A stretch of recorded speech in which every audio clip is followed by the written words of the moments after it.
Nah, kita kan sudah masuk ya dari soal sebelumnya ke chapter production and growth ya. Nah, sekarang kita lanjutkan ke topik bahasan bonus demografi ya.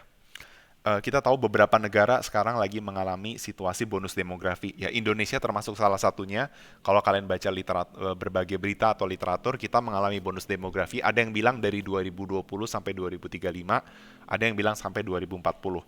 Ya, artinya dalam beberapa tahun mendatang kita akan mendapatkan bonus demografi. Nah, apa itu bonus demografi? Bonus demografi itu adalah ketika suatu negara itu pertumbuhan populasinya adalah lebih lebih cepat yang usia produktif. Ya, jadi bisa dibilang pertumbuhan populasinya itu dipicu dari orang-orang yang usia produktif. Sehingga apa yang terjadi, usia produktif akan bertambah dan yang usia kurang produktif atau tidak produktif itu, pembagian usia kan cuma produktif dan tidak produktif ya. Nah, kalau kalian masih ingat, nanti sebenarnya di materi pengangguran dibahas ya. Produktif itu kurang lebih 15 sampai 64 tahun. Nah, intinya yang usia produktif ini akan semakin banyak. Nah, apa implikasinya? Usia produktif itu memiliki peluang lebih banyak untuk bekerja atau masuk ke dalam angkatan kerja. Sehingga dengan bertambahnya usia produktif, jadi piramida penduduknya itu berubah, ya. Yang produktifnya lebih banyak dan itu apa? Akan menyebabkan rasio ketergantungan itu diminimalkan atau turun. Kok bisa rasio ketergantungan turun kalau usia produktifnya meningkat? Gara-gara usia produktif yang meningkat kan orang-orang lebih banyak yang bekerja. Nah, semakin banyak orang yang bekerja, berarti dia lebih apa ya?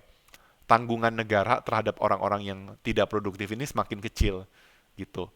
Misalnya orang-orang lansianya lebih sedikit, sedangkan orang-orang yang usia produktif lebih banyak. Nah, itulah sebabnya kenapa disebut rasio ketergantungan gitu. Karena dia bicara tentang rasio antara usia produktif dengan enggak ya. Ketika proporsi usia non produktifnya semakin kecil, maka rasio ketergantungannya diminimalkan atau nilainya menjadi lebih kecil. Sehingga menunjukkan tanggungan usia produktif terhadap mereka yang non produktif semakin kecil gitu loh. Misalnya misalnya kondisi pertama, ada di suatu negara ada 100 juta orang yang yang produktif dan ada 50 juta orang yang non produktif.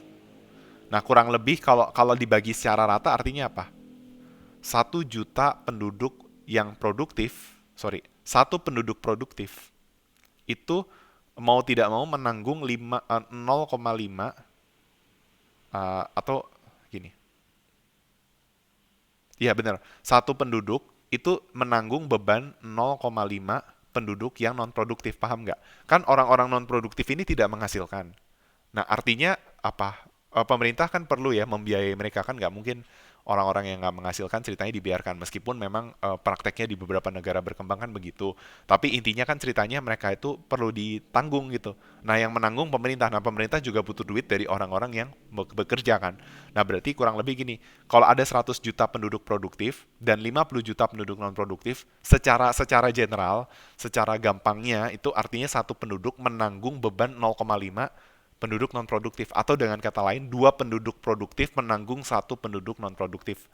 Nah, kalau mau dibikin dalam satu berarti satu penduduk produktif menanggung 0,5 penduduk non produktif. Nah, tetapi ketika terjadi bonus demografi, taruhlah dia nggak seperti ini kondisinya. Misalnya jadi berubah jadi penduduk produktifnya 150 juta, sedangkan penduduk non produktifnya jadi 30 juta.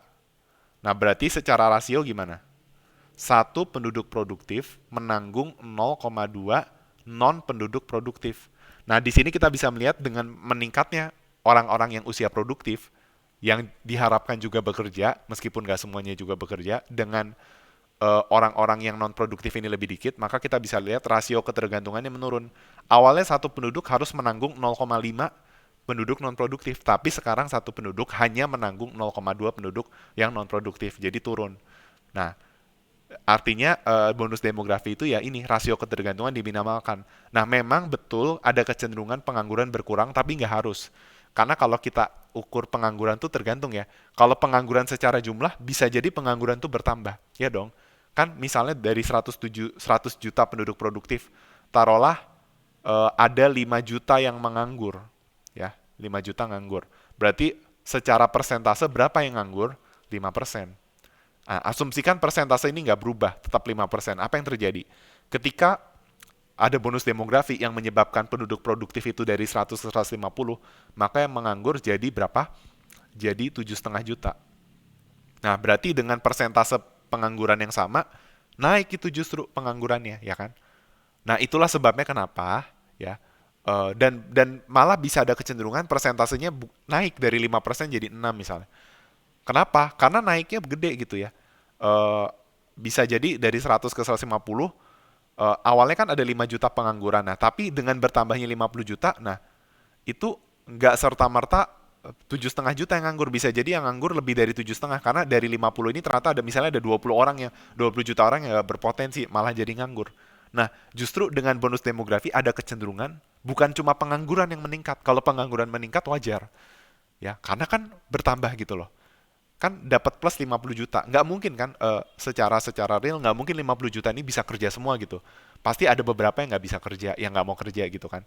Nah, tapi yang ditakutkan adalah kalau yang nggak mau bekerja terlalu banyak dari penambahan yang usia produktif ini. Justru bukan pengangguran yang meningkat saja, tetapi tingkat penganggurannya naik jadi 6%, 7%. Nah, dan ini terjadi kalau negara tidak memanfaatkan bonus demografi dengan sebaik-baiknya, termasuk Indonesia. Jadi jangan bangga kalau ya Indonesia mengalami bonus demografi gitu. Hati-hati, ini jadi tantangan. Kalau kita tidak mempersiapkan human capital dengan sebaik-baiknya lewat pendidikan dan kesehatan, bisa jadi dengan bonus demografi justru jadi beban. Banyak usia produktif tapi pada nggak bisa kerja, kan tingkat pengangguran naik, beban pemerintah makin naik. Nah, masalahnya bonus demografi itu hanya terjadi, saya lupa berapa ratus tahun sekali, habis itu nggak terjadi lagi. Malah kecenderungannya habis bonus demografi itu aging population. Nah, hal-hal kayak gini lebih detail di ekonomi kependudukan ya. Aging population tuh justru kebalikan kondisinya. Yang non produktif makin tinggi, yang lansia makin tinggi. Itu malah rasio ketergantungannya malah naik.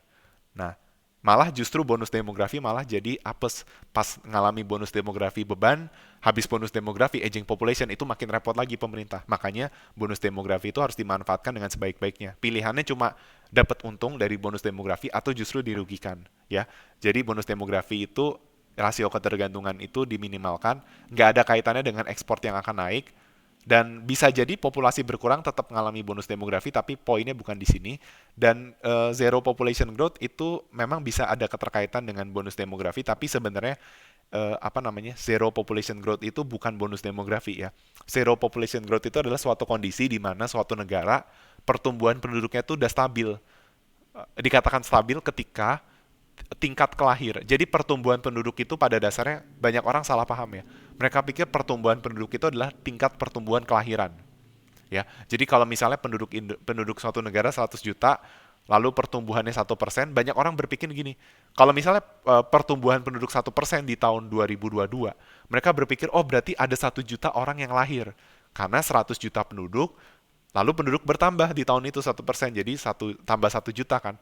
Banyak orang anggap 1 juta ini orang yang lahir. Padahal 1 juta itu adalah ada yang lahir, ada yang mati, ada yang meninggal gitu. Maka pertumbuhan penduduk itu adalah memperhitungkan yang lahir dikurangi yang meninggal gitu, ya. Nah, zero population growth artinya yang lahir, persentase yang lahir sama dengan persentase yang meninggal. Memang nggak bisa sama persis, tapi mendekati nol, sehingga jumlah penduduknya itu stabil, ya. Tapi hati-hati, ini jadi zero population growth nggak ada kaitannya sama bonus demografi, tapi hati-hati, zero population growth memang kelihatannya ideal ya, penduduk itu stabil. Ya misalnya Indonesia 280 juta penduduk, oh stabil ya nggak berubah, kelihatannya bagus. Artinya bisa ditangani dengan baik negaranya. Tapi hati-hati, kecenderungannya kalau zero population growth habis itu justru apa? Negatif. Pertumbuhan penduduk negatif nanti kayak Jepang ya, susah produktivitasnya segala macam ya. Seperti itu, saya nggak akan bahas terlalu detail. Yang penting kalian tahu bonus demografi itu ketika rasio ketergantungan atau bahasa Inggrisnya dependency rasionya itu diminimalkan atau berkurang. Oke, terima kasih.